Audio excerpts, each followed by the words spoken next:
Cumprimento a senhora presidente, a senadora Lúcia Vânia, o nosso vice-presidente Blairo, o senador Blairo Maggi. Cumprimento o general Jorge Ernesto, doutor Tarcísio Gomes.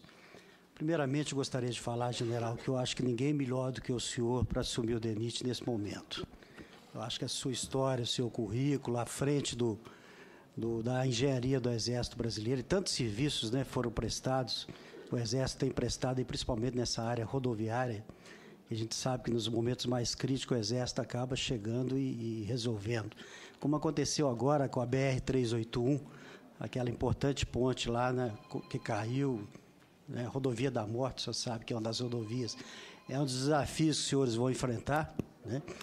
Mas eu não poderia deixar de fazer algumas colocações, até alguma alerta, general. Eu que sou da área de transportes, né, da Confederação Nacional de Transporte, representando o transportador brasileiro.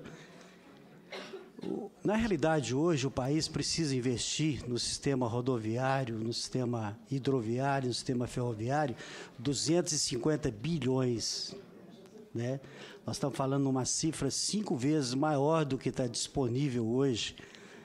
Inclusive, depois desse conflito aí, se é 54 bilhões do PAC, passou para 72, volta para 50 bilhões, como se esses 14 bilhões fosse o problema. E, na realidade, nós sabemos que isso aí é nada perto do que se precisa investir no transporte brasileiro. E o país constantemente está citando aí o país que faz parte dos BRICS, né? Rússia, China, Índia. Os investimentos lá são 100, 150 bilhões por ano de investimentos em infraestrutura de transportes. A China investe mais de 500, mas é uma situação à parte.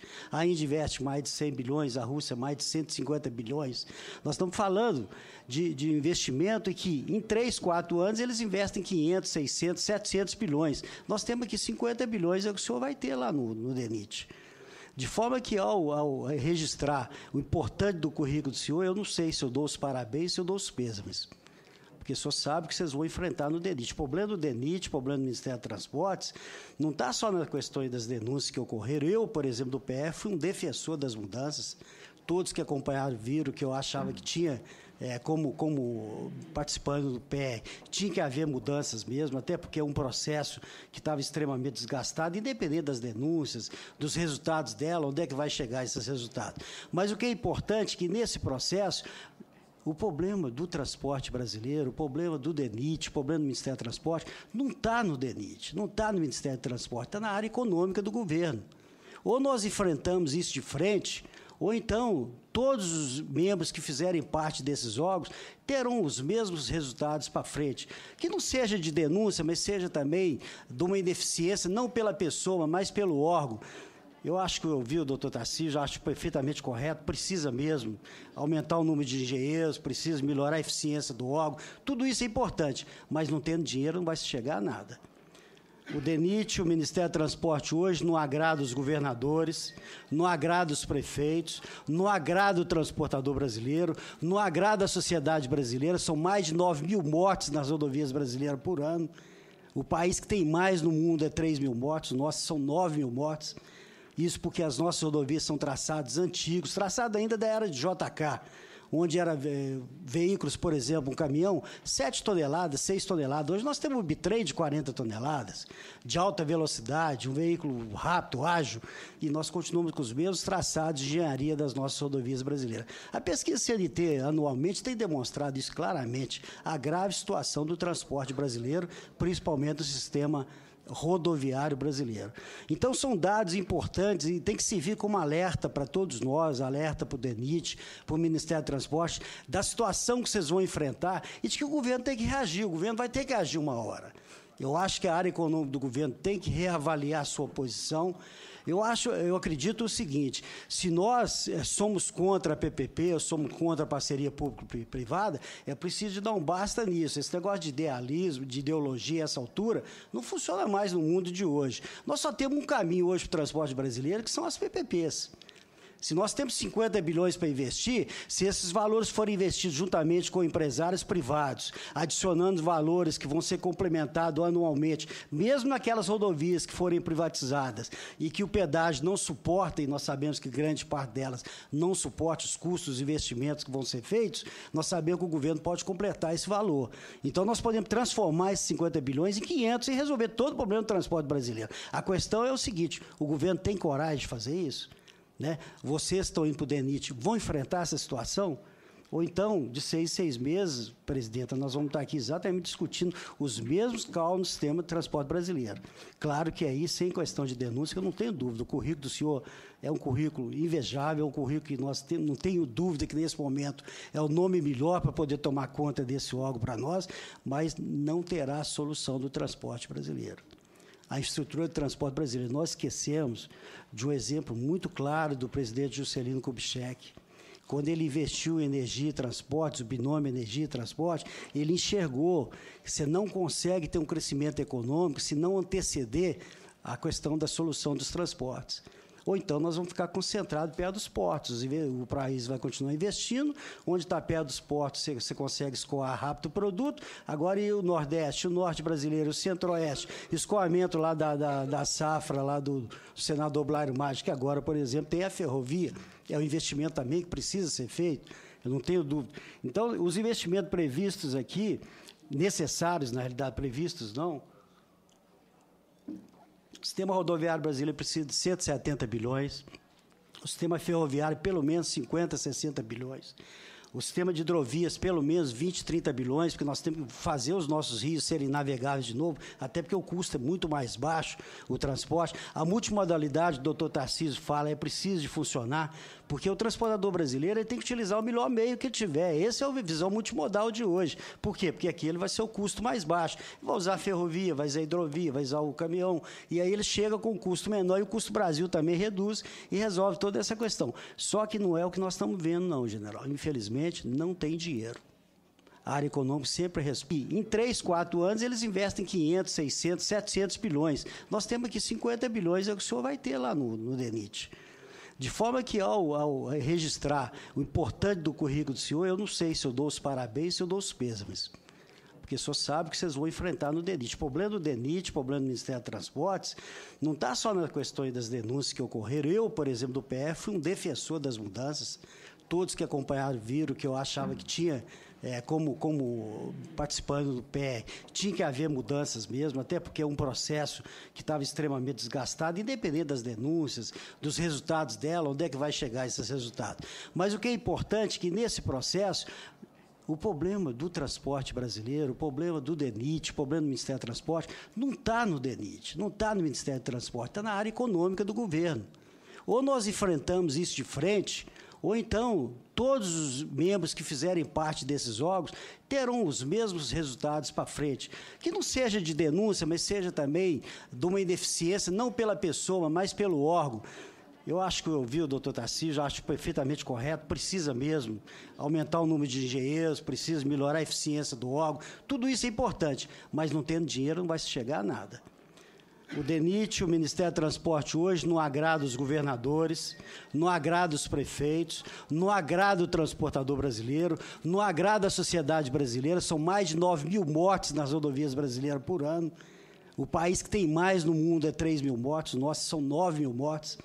Isso porque as nossas rodovias são traçados antigos, traçados ainda da era de JK, onde era veículos, por exemplo, um caminhão, 7 toneladas, 6 toneladas. Hoje nós temos um bitrem de 40 toneladas, de alta velocidade, um veículo rápido, ágil, e nós continuamos com os mesmos traçados de engenharia das nossas rodovias brasileiras. A pesquisa CNT, anualmente, tem demonstrado isso claramente, a grave situação do transporte brasileiro, principalmente do sistema rodoviário brasileiro.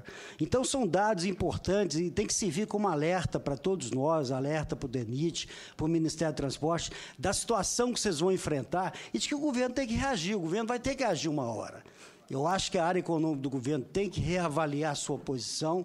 Eu acredito o seguinte, se nós somos contra a PPP, ou somos contra a parceria público-privada, é preciso de dar um basta nisso. Esse negócio de idealismo, de ideologia a essa altura, não funciona mais no mundo de hoje. Nós só temos um caminho hoje para o transporte brasileiro, que são as PPPs.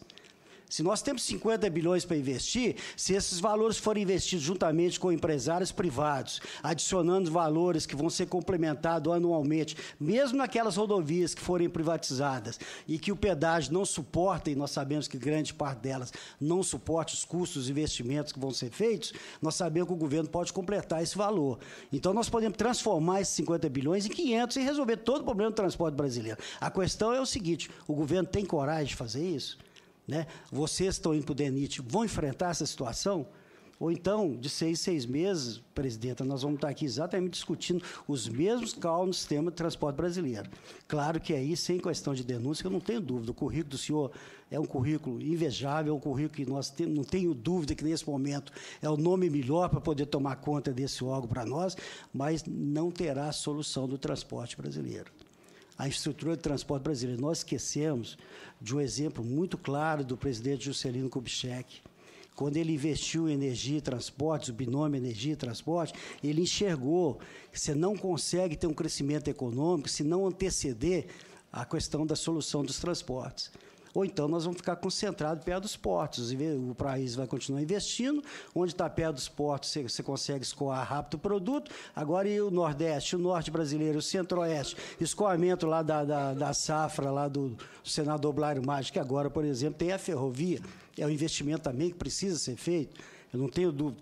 Então, os investimentos previstos aqui, necessários, na realidade, previstos não, o sistema rodoviário brasileiro precisa de 170 bilhões, o sistema ferroviário, pelo menos 50, 60 bilhões, o sistema de hidrovias, pelo menos 20, 30 bilhões, porque nós temos que fazer os nossos rios serem navegáveis de novo, até porque o custo é muito mais baixo, o transporte. A multimodalidade, o doutor Tarcísio fala, é preciso de funcionar, porque o transportador brasileiro ele tem que utilizar o melhor meio que ele tiver. Essa é a visão multimodal de hoje. Por quê? Porque aqui ele vai ser o custo mais baixo. Vai usar a ferrovia, vai usar a hidrovia, vai usar o caminhão, e aí ele chega com um custo menor, e o custo Brasil também reduz e resolve toda essa questão. Só que não é o que nós estamos vendo, não, general. Infelizmente, não tem dinheiro. A área econômica sempre responde, cortaram agora, e cortaram principalmente de um estado, uma situação gravíssima em Minas Gerais. Minas Gerais tem 10.800 quilômetros de rodovias e 75 mil. Minas Gerais está em 13º lugar em investimentos rodoviários nos últimos 10 anos. Esqueceram de Minas Gerais. E hoje, principalmente, estava previsto 12 bilhões para Minas nos próximos anos, depois de uma discussão acalorada com o DENIT, chegaram à conclusão que Minas precisava ter essa recuperação rodoviária. O que se faz, general? Reduziu para 1,5 bilhão. Isso é uma vergonha, porque é uma brincadeira. Como é que o Estado, que tem 10.800 quilômetros em 75 mil, é muito fácil fazer a conta, são 16% de toda a malha rodoviária federal está em Minas. Minas tem 10% da população. Como é que em 54 bilhões se investe 1,5 bilhão? Não dá nem para acreditar o que a ministra Miriam fez, cortar esses investimentos. Então, a situação do Brasil é grave, de Minas é muito mais grave. Então, eu colocaria isso muito mais como um desafio, como um alerta para os senhores, né? Eu não tenho dúvida que são as pessoas certas, na hora certa, mas esse embate com a área econômica vocês vão ter também. Ou então, de 6 em 6 meses, nós estamos voltando aqui discutindo aquilo que não conseguiu fazer, porque não teve recurso para fazer, e só vai ter que sempre responder, falar, não tem recurso, não tem investimento. Então, essa é uma questão importante, coloca essa alerta, lança esse desafio, que eu acho que nós temos que evoluir rapidamente para as PPPs, nós temos que convencer a ministra Miriam, que é contra, temos que convencer a presidenta Dilma, que talvez seja a grande solução do transporte brasileiro. Ou então nós vamos ficar para trás realmente, quer dizer, crescendo economicamente, até o momento que vai haver um caos total nesse sistema todo, e nós não sabemos como vamos transportar as nossas mercadorias, nossos valores, transportar as nossas pessoas, né, que precisam tanto deslocar pelo país que não tem carro. Então, seriam essas colocações, general.